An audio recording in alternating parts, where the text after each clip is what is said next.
বিশ্বকাপ শুরুর ঠিক ৫ দিন আগের ঘটনা। যুক্তরাষ্ট্রের মিয়ামি আন্তর্জাতিক বিমানবন্দরে এসে নামলেন ৩৪ বছর বয়সী এক যুবক। পকেটে কূটনীতিক পাসপোর্টে জলজল করছে যুক্তরাষ্ট্রের অফিসিয়াল ভিসা, আর বুকে ইতিহাসের প্রথম সোমালি রেফারি হিসেবে বিশ্বকাপে ম্যাচ পরিচালনা করার স্বপ্ন। কিন্তু স্বপ্নটা সত্যি হওয়ার আগেই তার রূপ নিল এক দুঃস্বপ্ন। যুক্তরাষ্ট্রের সীমান্তের নিরাপত্তা সংস্থা তাকে আটকে দিল একটা ছোট বন্ধ কামরায়। টানা ১১ ঘন্টা ধরে চলল জেরা। উগ্রপন্থী সংগঠনের সাথে নামের মিল থাকার এক অদ্ভুত অজুহাতে তাকে নিরাপত্তা ঝুঁকি হিসেবে চিহ্নিত করে তুলে দেওয়া হলো ফিরতি ফ্লাইটে। এই রেফারি যাকে ভিসা থাকার পরেও বিশ্বকাপে ঢুকতে দিল না যুক্তরাষ্ট্র। আজকের গল্পটা সোমালিয়ার লড়াকু রেফারি ওমার আরতানকে নিয়ে। গত কয়েক দশক ধরে যুদ্ধ আর সংঘাতে জর্জরিত দেশ সোমালিয়ায় জন্ম ওমার আরতান। আরতানের স্বপ্ন ছিল একজন বড় ফুটবলার হওয়া, কিন্তু ভাগ্যের নির্মম পরিহাসে এক মারাত্মক পায়ের ইনজুরি তার খেলোয়াড়ি জীবন চিরতরে শেষ করে দেয়।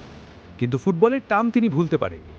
একদিন তাদের পাড়ার একটা ম্যাচে রেফারি নিয়ে মারামারি বাঁধলে দুই দলের খেলোয়াড়রাই আরতানকে অনুরোধ করে বাঁশি হাতে তুলে নিতে।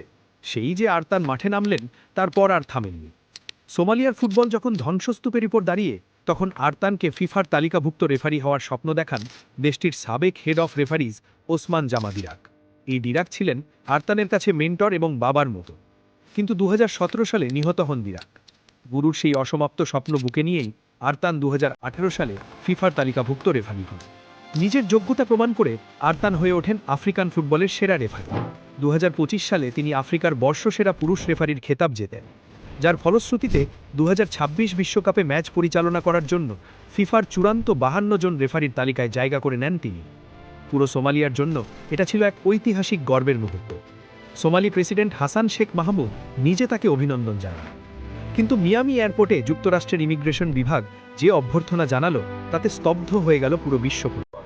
সমালোচনার মুখে পড়লেও মার্কিন প্রশাসন তাদের সিদ্ধান্তে অটল থাকে। তাই ফিফাও নিরুপায় হয়ে আরতানকে বিশ্বকাপের তালিকা থেকে বাদ দিতে বাধ্য হয়। বিশ্বকাপ থেকে আরতানের এই বিদায় কোটি সোমালিয়ার মানুষের মন ভেঙে দেয়।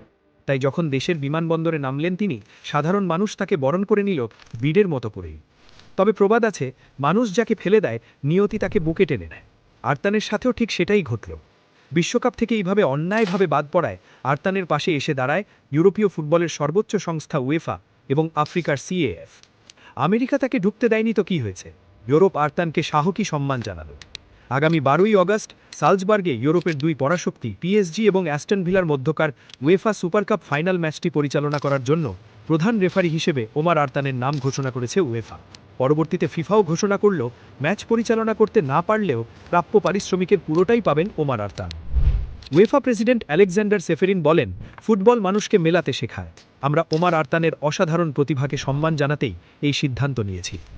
মোগাদিশুতে ফিরে আরতান বলেন, যা হয়েছে তা দুর্ভাগ্যজনক, কিন্তু সোমালিয়ার তরুণদের বলবো, তোমরা দেশের উপর আশা হারিও না। সোমালিয়া আমাদেরই দেশ, পরিস্থিতি যতই ভালো বা খারাপ হোক না কেন। যুক্তরাষ্ট্রের সীমান্ত নীতি হয়তো ওমার আরতানকে বর্ডার পার হতে দেয়নি, কিন্তু তাতে আটকানো যায়নি তার সততা, নিষ্ঠা আর ফুটবলীয় প্রতিভাকে। বিশ্বকাপে কোনো ম্যাচ পরিচালনা না করেও তাই বিশ্বকে কাঁপিয়ে দিলেন একজন ওমার আরতান।